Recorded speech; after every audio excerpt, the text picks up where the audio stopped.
Welcome to the 440th episode of the Reading and Writing Podcast. Stay tuned for my interview with Gigi Georges, author of the new book, Down East, 5 Maine Girls and the Unseen Story of Rural America. Stay tuned for the interview.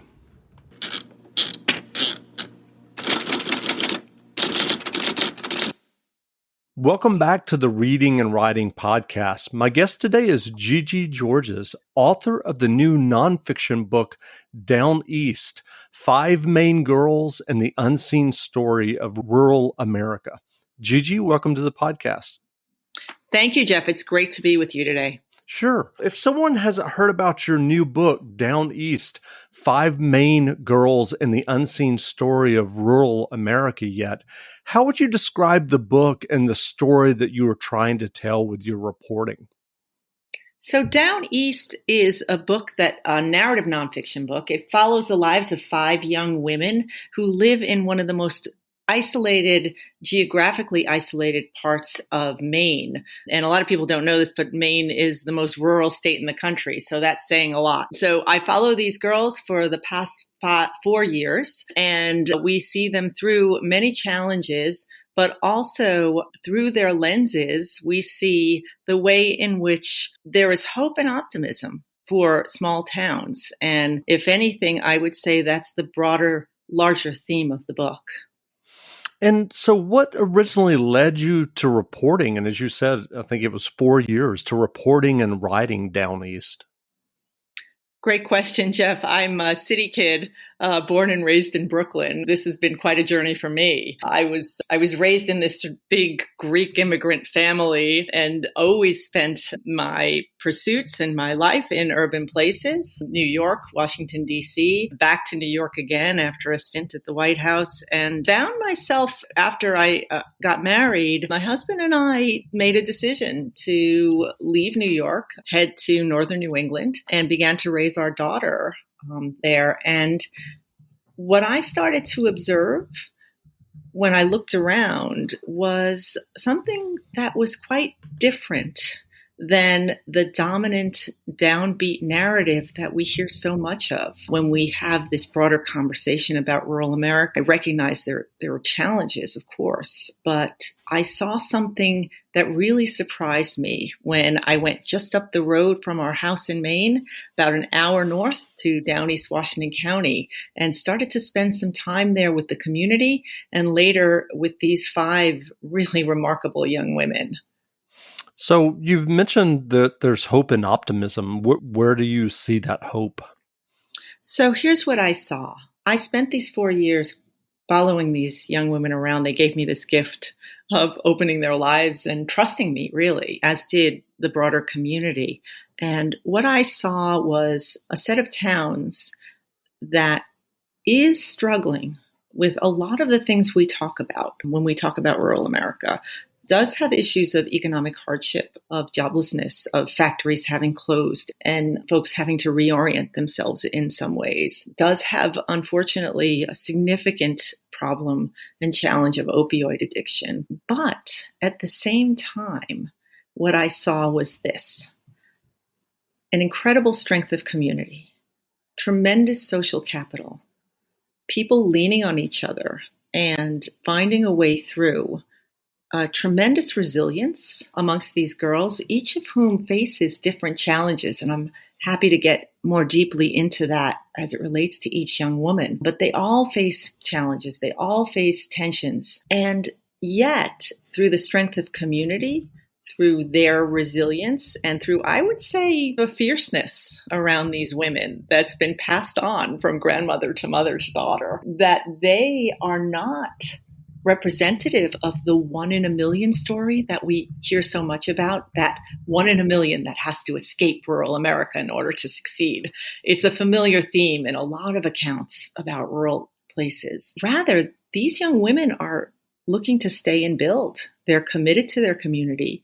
They feel a tremendous bond to the natural beauty around them, to the land and sea, and some of them work in it and thrive from it. And it's really fascinating to see them serve as bridges. They want to stay, they want to build, they want to make their towns even better. At the same time, they're thriving.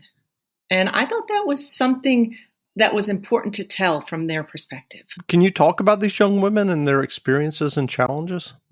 Absolutely. So we've got 5 young women. I'll talk about a couple of them and you can stop me at any point. I'm so passionate about them and feel so connected to them that I can go on and on about them. One young woman, Willow, is someone who's faced a lot of challenges in her life. She grew up with an abusive, drug-addicted father. He got hooked on opioids, actually as the result of an injury that he sustained working in the lobster plants. And she moves around. She moves 7 times before she's 8. And she goes from one grandmother to the other, sometimes lives at home, but it's really a tough home life. And she has every reason, one would think, to want to escape, and actually has an opportunity at one point to move to Michigan with a young man that she has known for many years, but has actually never met. They've had this online friendship and relationship. And he says, come to Michigan and live with me. And she's actually engaged to someone else at the same time, who's unfortunately repeating the cycle of her father's sort of behavior in many ways. And she thinks about it. And then she says, you know what?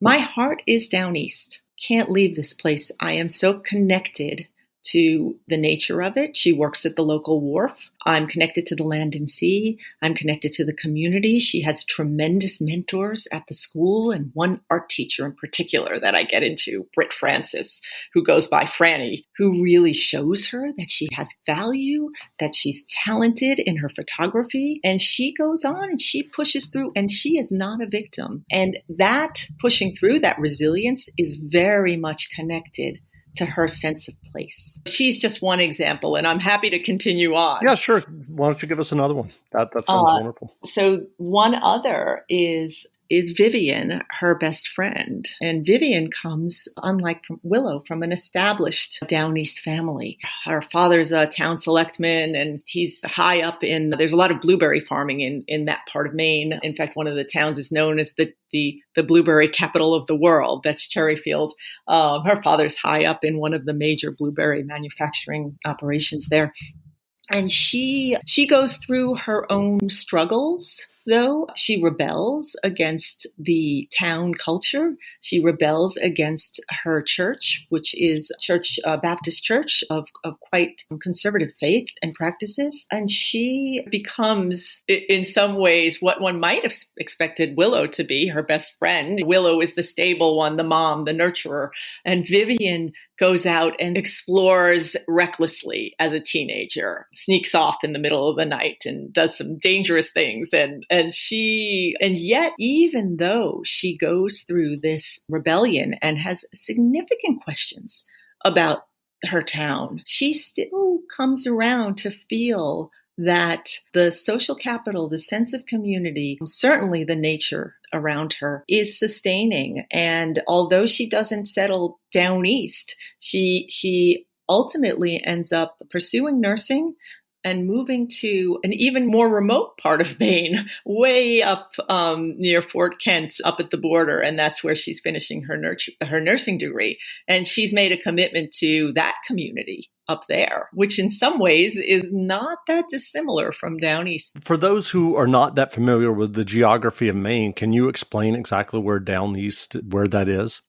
Yes, it's pretty far up there, and this part of Down East is in Washington County, which is one of the poorest counties in the state. If those who are familiar most with, as many people are, with Acadia, Bar Harbor, and the surroundings, it is about an hour north of Acadia, and it's coastal. It's known as Western Washington County, as well as Down East Washington County, but it's all coastal, and there's a lot of lobster fishing there, and there's a proud heritage of that as well. But really, in some ways, a stone's throw away from what I describe as the busloads and billionaires of Acadia, which is always something that has been remarkable to me as I spent those many hours driving up coastal Route 1 and back to our home in Southwest Harbor, that it is so geographically isolated, yet in so many ways just as stunning as that Acadia shoreline. As you mentioned, you've followed these young women for 4 years. This sounds like a massive amount of reporting.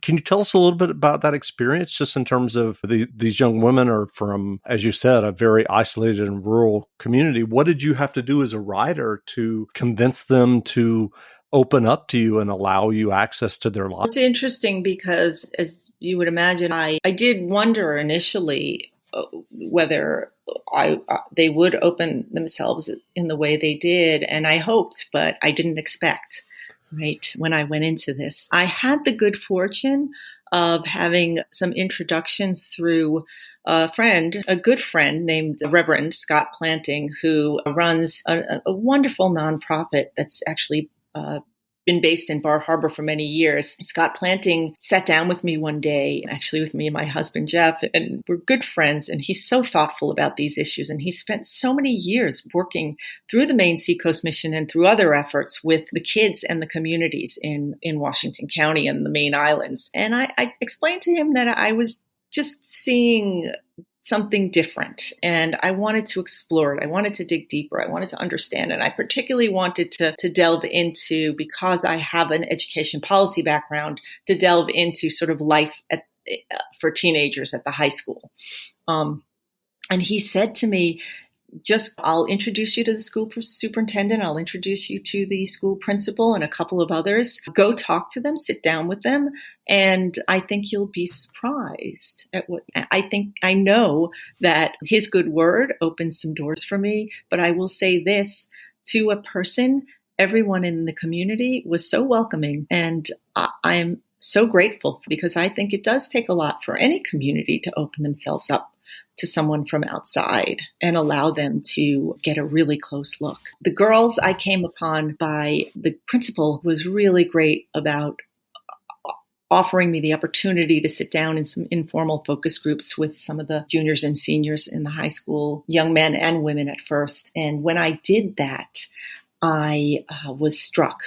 I was struck by all of them. They were so thoughtful, but I was particularly struck by the way in which the young women were excelling and in many ways surpassing the boys around them in academics, in athletics, in pursuit of the arts, in general ambition and leadership. And I asked some of the girls if I could talk to them again one-on-one, and narrowed the field. And from there, hit upon these 5 young women who were both willing and, I thought, really exemplary of the sort of broader landscape of young women in Down East today. So I'm curious, for someone listening, as you mentioned, as you've explained your process just then, and also as you've explained this is narrative nonfiction, I'm just curious, for those who are listening and potentially interested in your book, did you end up using pseudonyms, or is this their actual names? I did end up using pseudonyms. Mm-hmm. The way that came about was that Willow in the book, the young woman I spoke about a little bit earlier in this talk, she had been through a lot. She, I think, has ongoing safety concerns that are completely understandable. And she expressed a strong willingness and interest in talking to me and spending the time with me. But we both agreed that it would be best for her that she retain some anonymity. Out of that, I then offered that as well, in fairness, to the other young women. Some of them immediately said, I really don't, that's fine with me if you use my real name, but I really felt it was important. We talked it through a lot. I felt it was important to give them at least some control over how and when their names might be released, or if they would ever be released at all. And I think it was a really good decision for them. I think there are, of course, they're small towns. Folks in those towns are pretty much going to know who these young women are. I think they're proud of their stories. I hope they are. And I hope they're proud of the way that I reflected them. But I do think that it was important to give them, as I said, a little bit of control over the way in which they might move forward with this being in print. Sure. You've talked about the hope and optimism in these young women's lives. Were there times when you were reporting that you also felt disheartened or depressed about what they faced?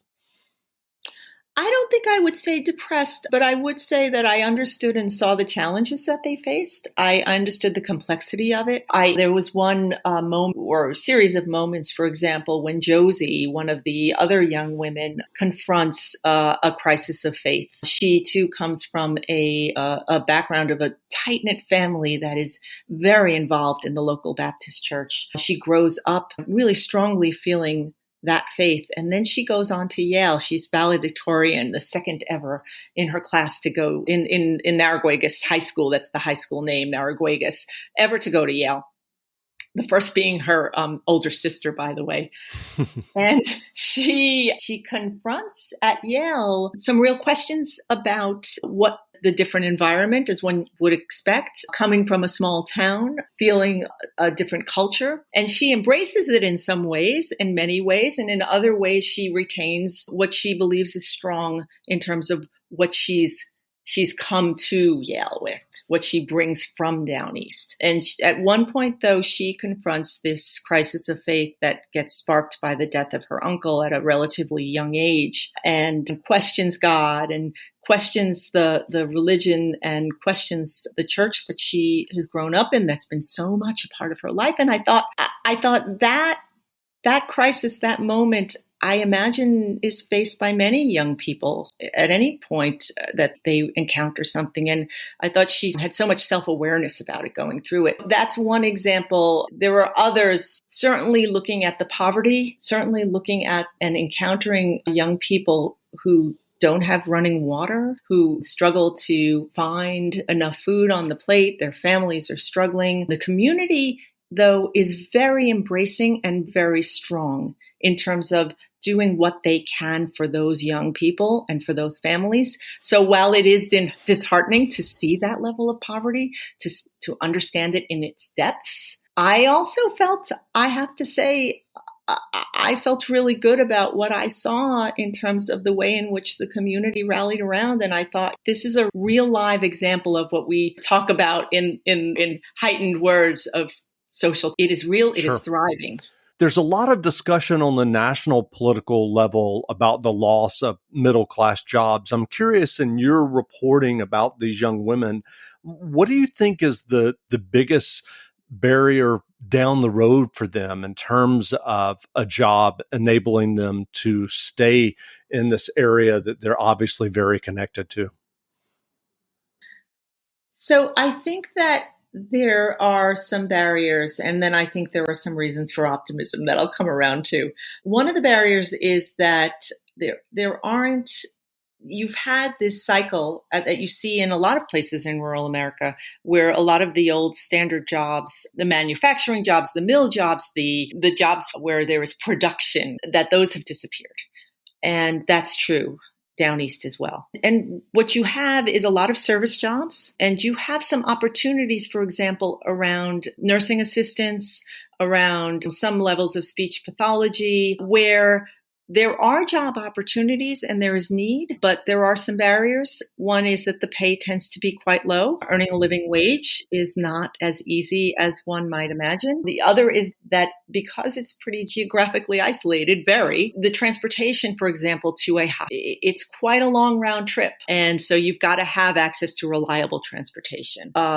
A third barrier, of course, is the technology barrier that we often refer to as the digital divide, that this is improving in places like down east, thanks, frankly, to some real local community efforts. But that broadband, right, it's not prevalent. It's not strong. And so even, for example, in COVID, as you would imagine, as we've seen in other places that are remote, having virtual learning became somewhat of a barrier for these young people in the high school and for the teachers. So there are those barriers. I will say this, though, what was really interesting and really gratifying to see were the way in which, again, the community interacting with the state of Maine and with other private entities has worked hard to expand the opportunities for young people. I talk write in the book about one effort to bring a career and technical education center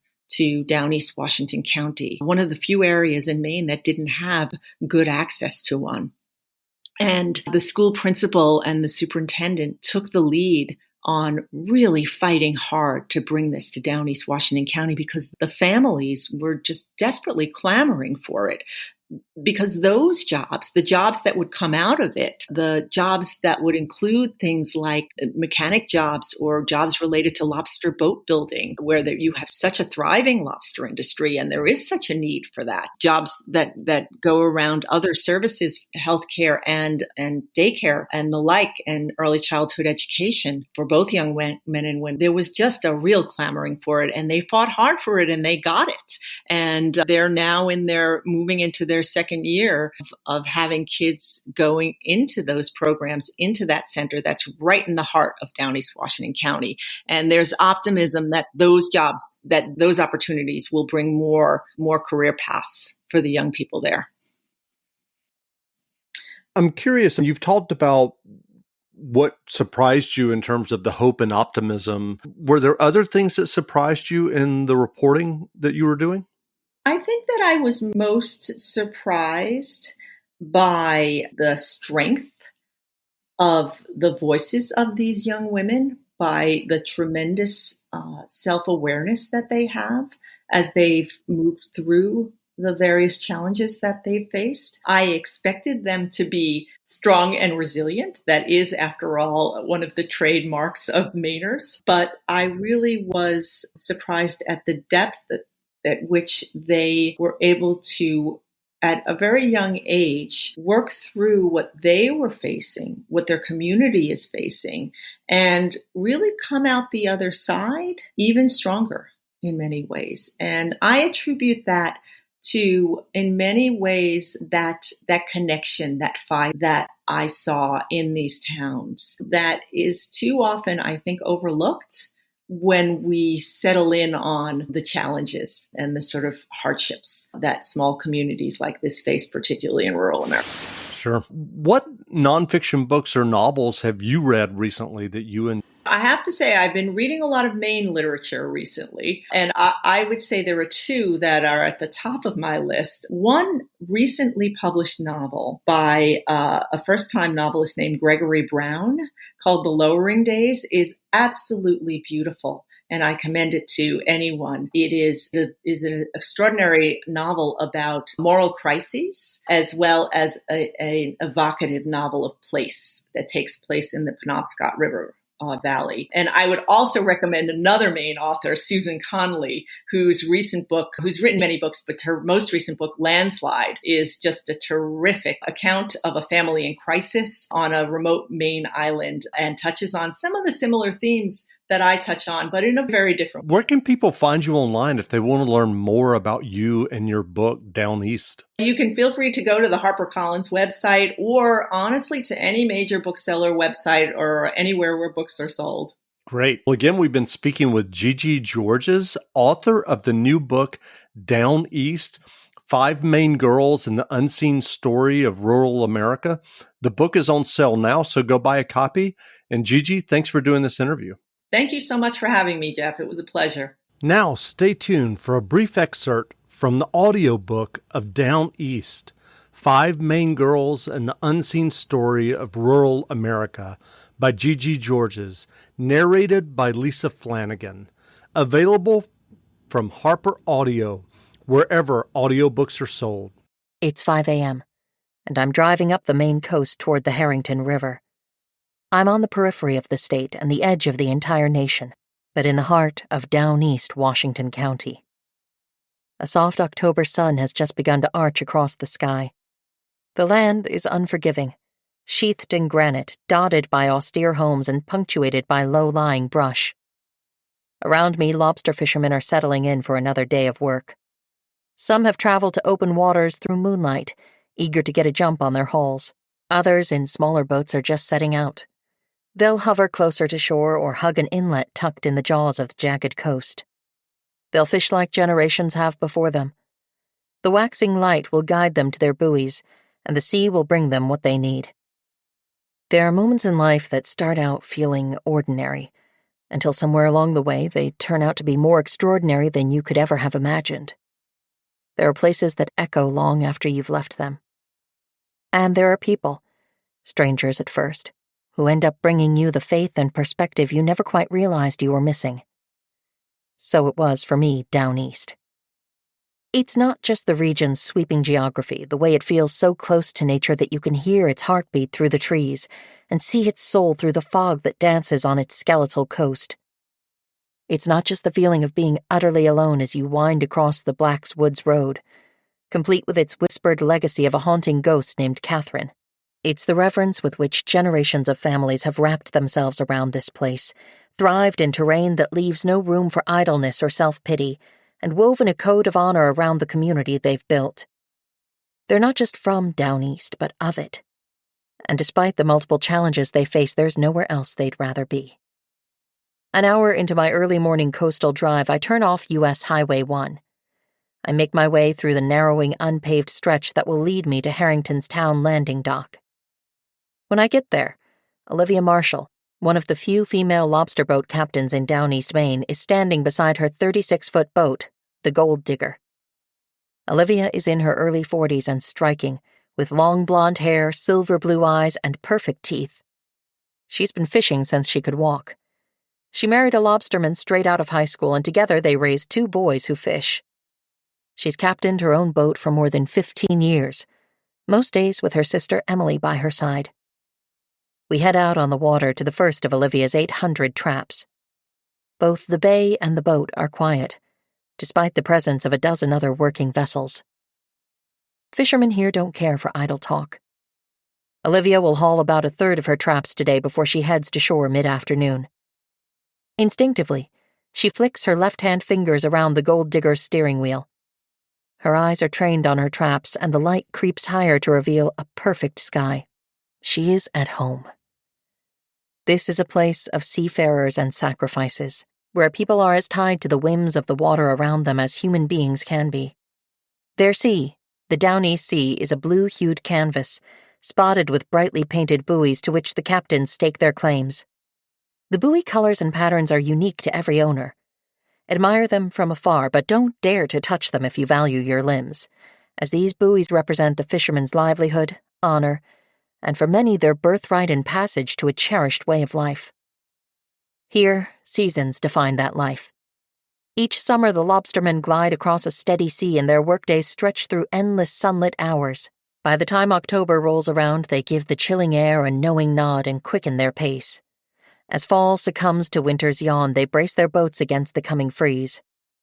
Months later, when they feel the ice-blown craters in the roads beneath their pickup trucks, the lobstermen know that finally, spring has come. They hum a psalm to it, even as it swallows their muck boots in mud and pierces their ears with angry winds. They take the hand they're dealt without fanfare or wonder. It simply is, just as it has always been. To me, a girl from Brooklyn, the wonder is everywhere, and what I learn here is both unexpected and familiar. In every obvious way, Olivia and Emily's Down East is as distant as could be from my Brooklyn. Their towns post population sizes that would barely fill a high-rise. Their modest homes sit on sprawling acres of largely untouched land. On a typical weekday afternoon, the corner store, post office, and library are the only open buildings on Main Street. I pass them in the blink of an eye. But in ways that matter, I feel deeply connected to Olivia and Emily, and to this place, a place I've come to love these past 4 years. Even though, at a superficial level, we don't appear to have much in common, I realize my foundational story is not so different from theirs. Although my childhood memories were carved in concrete 500 miles away, the priorities my parents emphasized mirrored many of those that shape Down East life. At 14, my mom, a wide-eyed, old-world girl from a tiny Peloponnesian village, had boarded a ship from Piraeus, Greece, with her sister and crossed the Atlantic to find a new home. She and her 4 siblings followed their widowed father's quest for a better life.